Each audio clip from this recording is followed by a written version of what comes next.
अपने सपनों को साकार करना बहुत ही कठिन हो सकता है, लेकिन सफलता और असफलता के बीच का अंतर केवल हार नहीं मानने का विकल्प है। आइए देखते हैं कि ये कहानियां हमें सफलता के मार्ग में क्या सिखा सकती हैं। नंबर 10, कुआं। 2016 में भारत का एक छोटा सा गांव भीषण सूखे से पीड़ित था। स्थानीय कुएं सूख गए थे। गांव के एक गरीब मजदूर बापूराव ताजने की पत्नी को पास के ही कुएं के मालिक ने पानी देने से इनकार किया और उसके बाद ताजने ने कसम खाई कि उसके परिवार को फिर कभी किसी से पानी के लिए नहीं पूछना पड़ेगा। वो अपना कुआं खोदने जा रहा था, इसलिए कुछ नए उपकरण और बड़ी इच्छा शक्ति के साथ उन्होंने खुदाई शुरू की। ताजने के पास खुदाई का कोई प्रशिक्षण नहीं था, इस कारण ग्रामीण ने उसका मजाक उड़ाया, लेकिन ताजने को रोका नहीं जा सकता था। वो खुद पर विश्वास करता था। हर दिन जल्दी उठता, काम पर निकलने से पहले 4 घंटे खुदाई करता था, फिर घर लौटने पर 2 घंटे और करता। लगातार 40 दिनों तक उसने अकेले खुदाई की, जब तक कि उसे पानी नहीं दिखाई दिया। अब वो अपने गांव के लोगों को पानी देता है, जिसमें वे लोग भी शामिल हैं जिन्होंने उसका मजाक उड़ाया था। क्या हम प्यासे हैं? किसी ने यहाँ कुआं खोदा तो कितना अच्छा होगा। अरे रुको, मैंने खोदा, शर्म करो, मुझे तुम पर भरोसा नहीं था। नंबर 9, अली मामा। जैक मा बापूराव ताजनी की तुलना में थोड़ा अधिक फेमस है। 1999 में ई कॉमर्स दिग्गज अलीबाबा की स्थापना के बाद से मां तकनीक और व्यापार उद्योगों में एक विशाल कंपनी बन गई है। 36.2 बिलियन डॉलर की नेटवर्थ के साथ मां ने अपनी मजबूत दृष्टि और इंटरनेट की व्यावसायिक क्षमता को समझने के कारण एपिक प्रोपोर्शंस का एक साम्राज्य बनाया है। लेकिन जीवन हमेशा जैक मा के लिए इतना सीधा नहीं था। 1988 में विश्वविद्यालय से ग्रेजुएट होने के बाद मां को बहुत ही कठिनाइयों का सामना करना पड़ा। यहाँ तक कि मिनिमम वेज वर्क उनके लिए मुश्किल था। हैंगजोहू, जिस शहर में वो बड़े हुए थे, उसमें 30 नौकरियों के लिए आवेदन किया और हर एक ने उनको रिजेक्ट कर दिया। उन्होंने KFC में आवेदन दिया, जो हाल ही में शहर में खुला था। 24 लोगों ने आवेदन किया, 23 को काम पर रखा गया और वो उनमें से एक नहीं थे। उन्होंने पुलिस में करियर शुरू करने की कोशिश की। 5 उम्मीदवार, 4 को काम पर रखा गया, पर उनको नहीं रखा गया। लेकिन माँ का कहना है कि इन सभी विफलताओं ने केवल लंबे समय तक उनकी मदद की और वो और ज्यादा मजबूत हो गए। उनकी मेहनत फलदायी रही। असफलता सहना आसान नहीं है, लेकिन प्रत्येक सफल व्यक्ति को ये सीखना होगा कि असफलता सफलता की ओर पहला कदम है। Number 8, Jim Carrey. उनके कई प्रतिष्ठित पात्रों में उनके प्रसिद्ध लचीले चेहरे को देखते हुए आप ये नहीं सोच सकते कि जिम कैरी की जंगली आंखों के पीछे एक परेशान अतीत था। हाल के वर्षों में जिम अपने जीवन में आने वाली परेशानियों के बारे में अधिक खुला है और इसके बाद उन्होंने परफॉर्मेंस के प्रति अपना दृष्टिकोण बदला है। हालांकि अपनी ऊंचाई पर कैरी ने अपने पागलपन, ऊर्जावान सार्वजनिक व्यक्तित्व छवि से कभी बाहर नहीं निकले और ये मानना आसान होगा कि ये एक खुशहाल और लापरवाह जीवन का परिणाम था। पर सच्चाई आपको जिम कैरी के बारे में पुनर्विचार करने के लिए मजबूर कर देगी।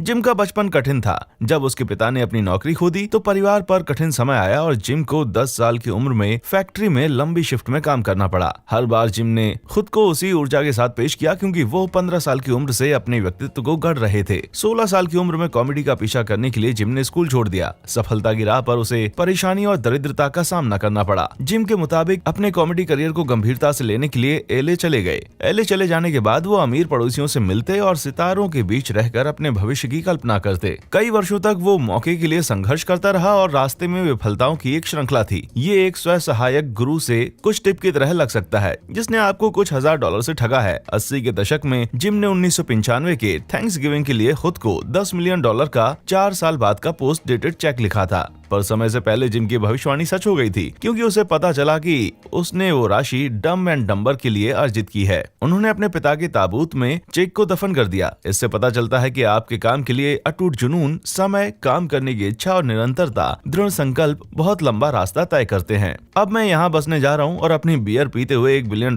की कल्पना कर रहा हूँ। ओहो, लेकिन ये काम कैसे करता है? नंबर 7, क्रिस हिल। कभी कभी लोग हार मान लेते हैं, होता है, लेकिन क्रिस हिल स्कॉट की कहानी किसी को भी हार मानने के विचार से दूर करने के लिए काफी है। क्रिस स्विफ्ट की नामक कंपनी के सह संस्थापकों में से एक था, जो कि प्रेडिक्टिव टेक्स्ट और ऑटो करेक्ट एल्गोरिदम का एक पायोनियर है, जो हमें प्रतिदिन बार बार एक ही काम करने से बचाता है। नहीं, मेरा मतलब नहीं है कि डक सिरी टाइप करें, लेकिन कितनी बार क्रिस ने मुश्किल निर्णय लिया कि एक छोटी कंपनी को विकसित करने के लिए इतना तनाव ठीक नहीं है। उन्होंने कुछ बेहतर होने की उम्मीद में स्विफ्ट की को छोड़ दिया। दुर्भाग्य से स्विफ्ट की को माइक्रोसॉफ्ट द्वारा 2016 में $2050 मिलियन में खरीदा गया था, जिसमें हर को फाउंडर को लगभग $50 मिलियन मिले। क्रिस को कुछ भी नहीं मिला। कभी कभी भले ही चीजें मुश्किल हों, डटे रहने में ही फायदा होता है। Number 6, Stephen King. महानता के रास्ते पर चरम संघर्ष का एक और प्रसिद्ध उदाहरण स्टीफन किंग की धीमी गति से प्रसिद्ध है, लेकिन उनका प्रसिद्ध जीवन आसान नहीं रहा। मादक पदार्थों और शराब की लत राजा की जीवन की प्रसिद्धि की राह पर आई कुछ सबसे बड़ी कठिनाइयां हैं।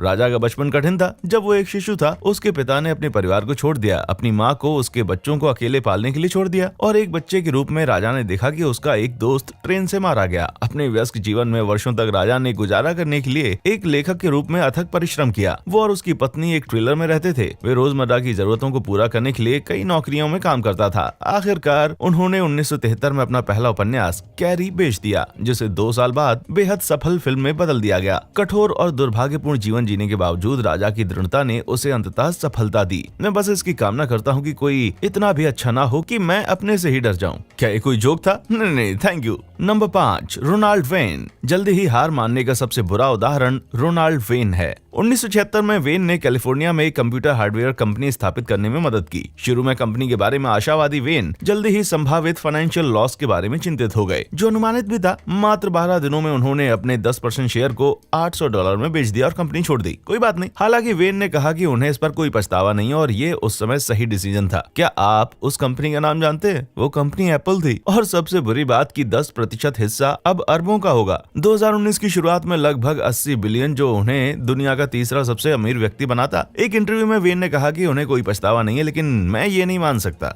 रोनाल्ड वेन को स्पेशल फ्रूट थोड़ी देर और खाना चाहिए था। नंबर 4, जेके रोलिंग। सभी समय की बेस्ट सेलिंग पुस्तक श्रृंखला के लिए जिम्मेदार किसी व्यक्ति के लिए जिस पर वीडियो गेम, थीम पार्क और एक से अधिक फ्रेंचाइजीज मूवी बनी, वो एक निरपेक्ष मेमथ मनी मशीन के रूप में विकसित हुई। ये अजीब लगता है कि जेके रोलिंग खुद को लगभग 1995 विफलता के रूप में बताती हैं, लेकिन रोलिंग के लिए दौलत और प्रसिद्धि की राह बहुत कठिन थी। पहली हैरी पॉटर पुस्तक के लेखन के दौरान अपनी माँ की मृत्यु के बाद रोलिंग गहरे डिप्रेशन में थी, जिससे वो बार बार संघर्ष करती रही। तलाक के बाद उनकी हालत बद से बदतर हो गई, जिसके बाद रोलिंग ने अपनी बेटी को अकेले ही बड़ा किया। कठिन समय में काम पाने में असमर्थ और बेरोजगारी के दौरान रोलिंग ने अपने लेखन में राहत पाई। उसने बहुत मेहनत की और अपना सर्वश्रेष्ठ प्रदर्शन करते हुए यहाँ तक कि अपने 90,000 शब्द के डेब्यू उपन्यास द फिलोसोफर स्टोन की प्रत्येक प्रति को मैनुअल रूप से टाइप करते हुए, क्योंकि वो कंप्यूटर प्रिंट का खर्च नहीं उठा सकती थी। अनगिनत रिजेक्शंस के बाद उनका उपन्यास ब्लूमबरी पब्लिशिंग के एडिटर को उसकी 8 वर्षीय बेटी ने उसे प्रकाशित करने के लिए मना लिया। सभी बाधाओं को पार करके जेके रोलिंग प्रतिकूल परिस्थितियों के बावजूद सफलता का सबसे बड़ा उदाहरण है, जिसने कभी हार नहीं मानी।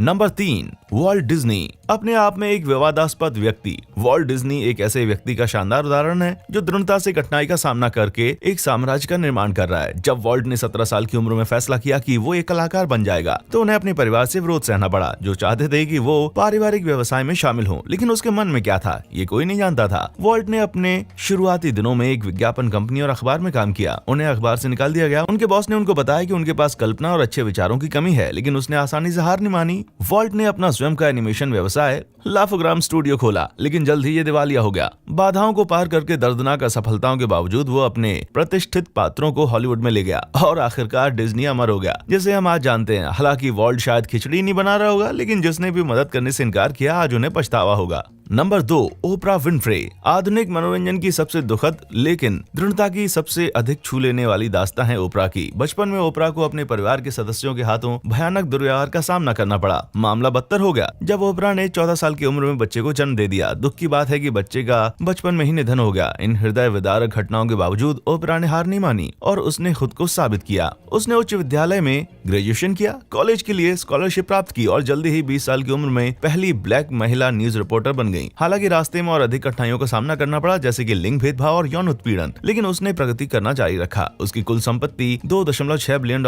है। ओपरा की शान अलग है। कुछ लोग उसकी कठिन यात्रा की प्रशंसा करते हैं। इससे हम सीखते हैं कि कोई फर्क नहीं पड़ता कि आप कितना निराशाजनक जीवन जी रहे हैं, आप पहले से अधिक मजबूत होकर हमेशा राख से उठ सकते हैं। Number 1, struck gold. ओपरा की महान ऊंचाइयों से एक छोटे से सुनहरे किस्से पर लौटते हैं। जून 1858 में विक्टोरिया के एक खनिक समूह ने ऑस्ट्रेलिया में एक साथी को छोड़कर सभी ने काम से एक ब्रेक लेने का फैसला किया। चट्टानों में दबे हुए धन की खोज करने से प्रेरित वो काम करता रहा। जब उनके सहयोगी वापस लौटे तो उन्होंने उसको फर्श पर बेहोश पाया। कुछ जांच के बाद उन्होंने इसका कारण देखा। सोने की एक डली 18 इंच लंबी चट्टान में। उसे देखने के बाद मानो ना मानो वे सभी तुरंत बेहोश हो गए। ऐसी यही एकमात्र कहानी नहीं है। नेपोलियन हिल की classic self help book think and grow rich में वो एक आदमी की कहानी को याद करता है जो 19वीं शताब्दी के अमेरिकी फ्रंटियर की सोने की खोज कर रहे भीड़ का हिस्सा था। धन की उम्मीद में उसने अपनी सभी बचत को खनन उपकरणों में डाला और अपना भाग्य बनाने के लिए निकल पड़ा। उसे बहुत जल्द सोना मिल गया और अच्छा लाभ भी मिला, लेकिन उनको खनन का कोई ज्ञान नहीं था और जल्दी उनका भाग्य पलटा। खदान का सोना समाप्त हो चुका था। उन्होंने अपनी मशीनरी को कबाड़ व्यापारी को बेच दिया और निराश होकर टूटकर घर वापस आ गया। कबाड़ विक्रेता बहुत ही स्मार्ट था। उसके एक इंजीनियर खाली खदान की जांच की। उसने जो पाया वह अविश्वसनीय था। इंजीनियर ने स्पष्ट किया कि पिछले मालिक के ज्ञान और अनुभव की कमी के कारण उसे महसूस नहीं हुआ कि न केवल वहाँ बहुत अधिक सोना था, बल्कि ये केवल 3 फीट की दूरी पर था, जहाँ से अंतिम आदमी ने खुदाई करना बंद कर दिया था। कहने की जरूरत नहीं कि कबाड़ व्यापारी को कभी भी कबाड़ का व्यापार नहीं करना पड़ा। सोने की परत चढ़ाने वाली ये कहानियां कालातीत सबक के रूप में काम करती हैं। जो प्रयास, समय या धन की बर्बादी के डर से बहुत जल्दी हार मान ले, उससे बहुत बड़ी कीमत चुकानी पड़ सकती है। ये हमेशा आसान नहीं होता, लेकिन मुश्किलों से गुजरना और हार ना मानने से हमेशा कुछ अच्छा ही होगा। आपके सफलता मापने का दृष्टिकोण भी बदल सकता है। मुझे कठिनाई की स्थिति में सफलता की कहानियों को सुनना बहुत अच्छा लगता है। क्या आप भी 1 इंच से सोने से चूक गए हैं? नीचे कमेंट करके हमें जरूर बताएं और हमारा चैनल देखने के लिए आपका शुक्रिया।